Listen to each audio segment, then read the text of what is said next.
Bismillahirrahmanirrahim. Assalamualaikum warahmatullahi wabarakatuh.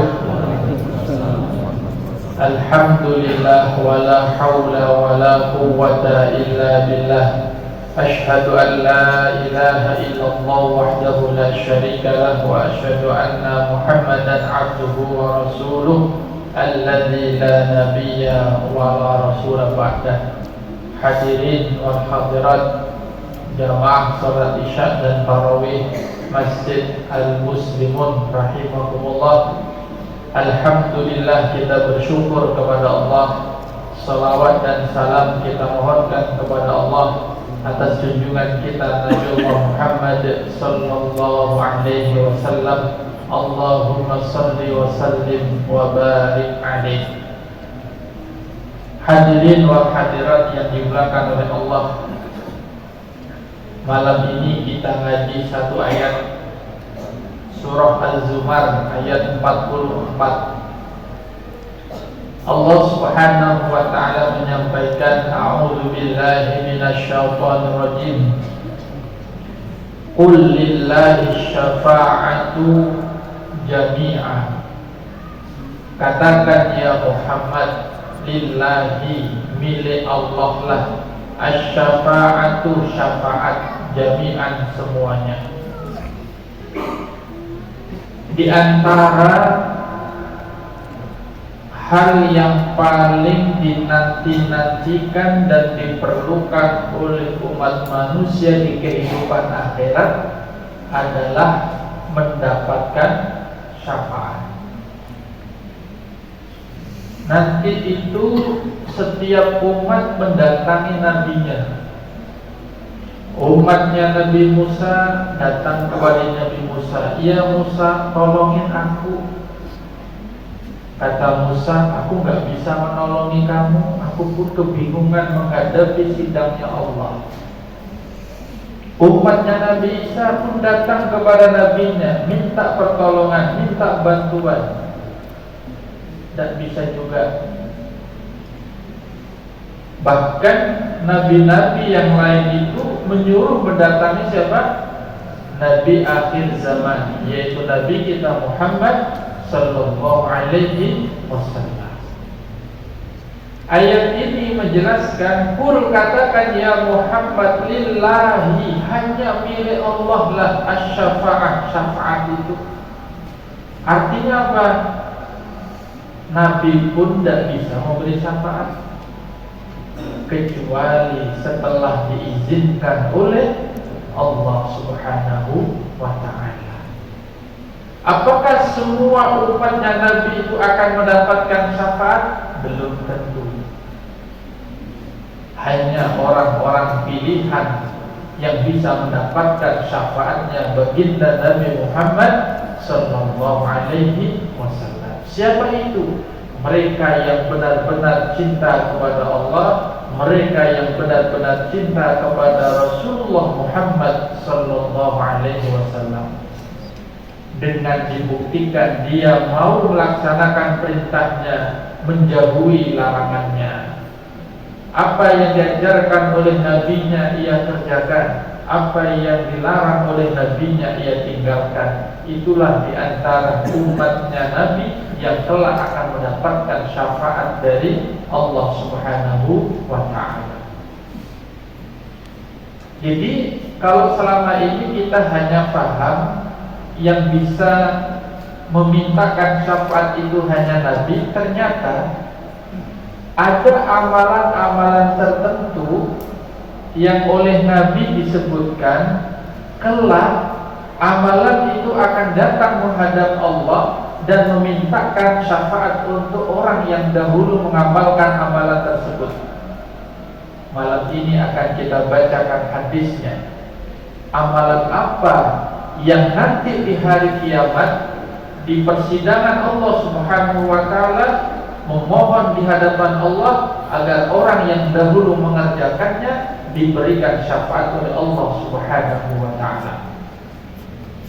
Hadis yang diriwayatkan oleh Imam Ahmad, kemudian juga oleh Imam At-Tirmizi disebutkan oleh Nabi kita Muhammad sallallahu alaihi wasallam, as-siyamu wal qur'anu yashfa'ani lil 'abdi yaumal qiyamah. Kata Nabi, ada dua amalan dalam hadis ini yang telah di hari kiamat diizinkan oleh Allah memberikan syafaat. Amalan apa itu? Yang pertama kata Nabi, as-siyamu, puasa. Karena di teks hadisnya itu menyebutkan as-siyamu, itu kata para ulama, ya puasa apa aja. Kada mesti puasa Ramadan, kada mesti puasa wajib, tapi juga berlaku bagi orang-orang yang dahulu di dunia suka mengerjakan puasa sunnah. Jadi orang yang berpuasa wajib, puasa Ramadan, puasa sunnah, itu berpotensi nanti di hari kiamat mendapatkan syafaat dari Allah Subhanahu wa ta'ala. Mumpung ingat, di antara puasa sunnah yang sangat dianjurkan oleh Nabi, setelah selesai puasa Ramadan ada satu amalan puasa sunnah. Apa itu? Puasa 6 hari di bulan Syawal. Mudah-mudahan kita panjang umur, selesai Ramadan bertemu dengan bulan Syawal, yang dipikirkan jangan baju barunya, tapi ingati, niatkan mulai sekarang, mudah-mudahan nanti kita kawal puasa 6 hari di bulan Syawal. Apa fadilahnya?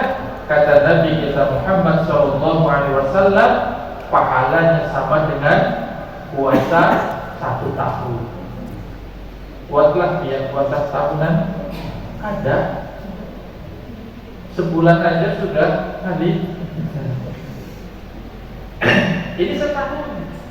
Bagi siapa? Mereka yang puasa Ramadan, kemudian di bulan Syawal dia sambung dengan puasa 6 hari. 6 hari itu bisa langsung 6 hari, bisa dicicil, yang penting masih di bulan Syawal. Nah, kemudian kata Nabi, yaqulu siyamu, amalan puasa itu nanti di hari kiamat dia akan mendatangi Allah Subhanahu wa ta'ala, kemudian berkata, Rabbi inni manahtu ta'am wa syahwat bin nahar. Ya Allah, ya Tuhanku, aku ini puasa dahulu telah membuat hamba-hambamu tidak makan, tidak minum, menahani sekuat tenaga segala syahwatnya, dia tahan. Biasanya kalau nggak puasa mata suka jelalatan, dia tahan benar-benar. Lisan yang biasanya suka marah-marah, ngomel-ngomel, ditahannya karena dia tahu sedang puasa. Dia tahan itu semua, rela dia nggak makan, dia rela nggak minum seharian. Maka kemudian puasa itu datang kepada Allah, meminta kepada Allah, fasyafi'ni fi, ya Allah, berikan aku izin untuk memberikan syafaat kepada mereka yang dahulu mengerjakan puasa.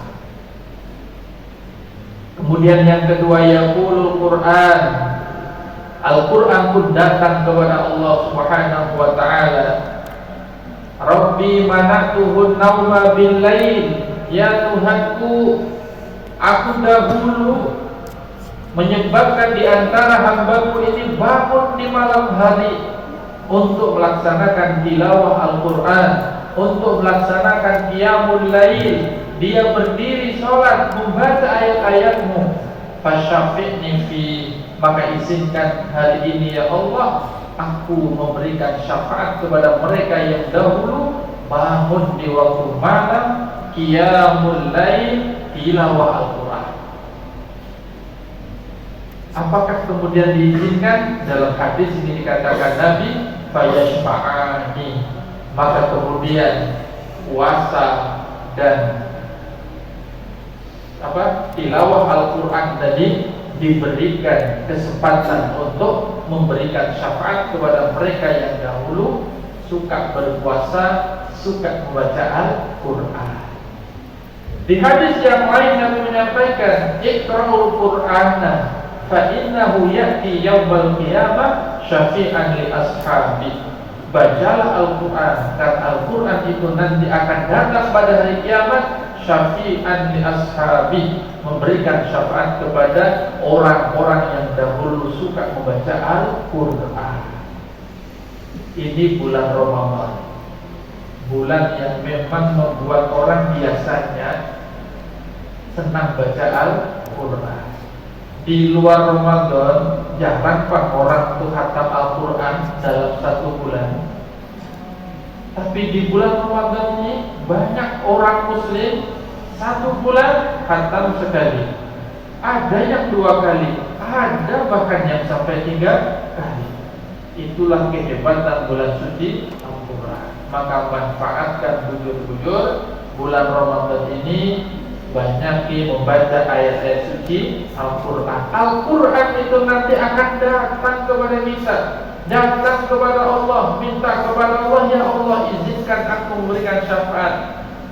Maka orang-orang yang nanti mendapatkan syafaat itu akan mendapatkan kedamaian dalam kehidupan di akhirat. Biar bayangin pak, kehidupan di akhirat itu ada sebentar, lawas barang, menunggu di yaumil mahsyar bertahun-tahun, beribu-ribu tahun. Kita hidup 60 tahun aja sudah kelawasan. Nanti di akhirat hidup itu tiada akhirnya, panjang benar. Bahkan betapa dahsyatnya kehidupan akhirat. Dalam hadis dikatakan matahari didekatkan sejengkal aja jaraknya, kayak apa panasnya. Maka diceritakan dalam hadis itu ada orang yang kemudian tenggelam dengan keringatnya, kehausan luar biasa. Tidak ada satupun yang bisa menolongi temannya, bahkan orang tua pun tidak bisa menolongi anaknya. Disitulah manusia mengharapkan syafaat dari Allah Subhanahu wa ta'ala. Maka di antara amal yang nanti akan membantu kita di kehidupan akhirat adalah mereka yang suka berpuasa. Yang kedua, suka baca ayat suci Al-Quran. Mudah-mudahan kita dimudahkan oleh Allah Subhanahu wa ta'ala untuk satu, menuntaskan puasa wajib kita di bulan suci Ramadan dengan sepenuh hati. Yang kedua, dimudahkan oleh Allah untuk kita bisa nanti puasa sunnah, khususnya nanti di bulan Syawal, 6 hari di bulan Syawal. Mudah-mudahan nanti Allah berikan kesempatan kepada kita, sehingga nanti puasa yang kita kerjakan di dunia ini akan berkesempatan memohonkan kepada Allah syafaat untuk kita semuanya. Amin Allahumma amin.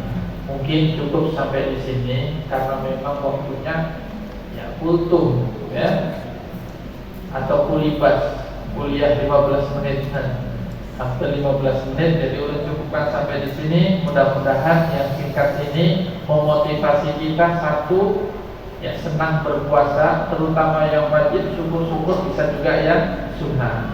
Banyak amalan sunnahnya selain 6 Syawal aja Pak, Senin, Kamis, apalagi Ayyamul Bid, puasa 3 hari pada tanggal 13, 14, 15 kalender Hijriah, jangan di Januari, Februari, bukan. Tapi Muharram, Safar dan seterusnya. Setiap tanggal 13, 14, 15. Itu yang disebut dengan Ayyamul Bid, puasa putih. Disebut putih kenapa? Karena di tanggal itu adalah tanggal di mana bulan itu purnama, cahayanya terang, putih benderang. Kemudian ada puasa lagi yang sangat tinggi nilainya, yaitu puasa apa?